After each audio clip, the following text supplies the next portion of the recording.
I think the issue that we have right now is that we've been talking about a recession, whether it's a hard landing or a medium landing, since Q3 of last year. And whilst we've been talking about it, markets have actually been rather calm. I mean, look again over the last few months, equity markets have held up well. Credit spreads are actually quite moderate. The VIX is even quite low. So I think it's more interesting to talk about what is going on, why are markets holding up, instead of talking about the depth of potential recession. And ultimately, it's all about liquidity. Oh, by the way, it's Annika. I mispronounced. I want to make sure I correct Annika because we really appreciate you being here.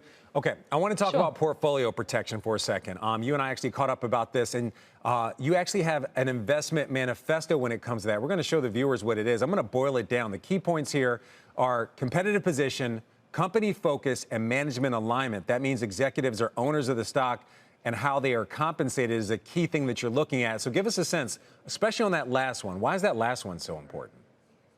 Sure. And maybe just to zoom out before I zoom in on the last one.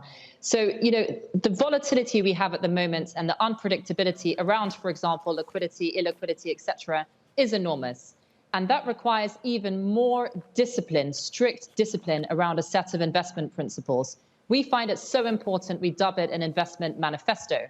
And as you say, our investment manifesto is whenever we look at companies, company selection, individual bond selection, fund selection, even ETF selection, we are always looking at the same three criteria, which is looking for a very strong USP, competitive position, looking for a very strong focus and alignment.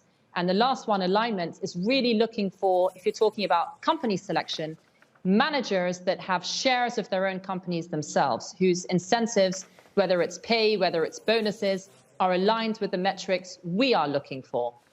Fund managers we invest in who have their own money invested in the funds directly, for example. Yeah, I want to dig a little bit deeper on that. One other key thing for you is that when it comes to management compensation, that they're not compensated based on sales, but instead on return on invested capital, or EPS. Just kind of explain, why is that so important?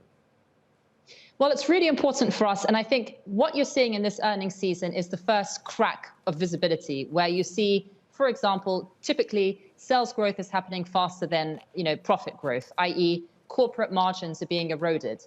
Now, if you have, corporate management that are incentivized on sales, that can incentivize wrong behavior in terms of, inappropriate acquisitions, in terms of buying market share, et cetera. But if you're really looking at the margin level, if you're looking at return on capital level, that's the sort of metric which is really acting in line with not only shareholders, but also stakeholders. We're interested in alignments not only with shareholders, but with stakeholders. That also includes, society, sustainability, carbon footprints.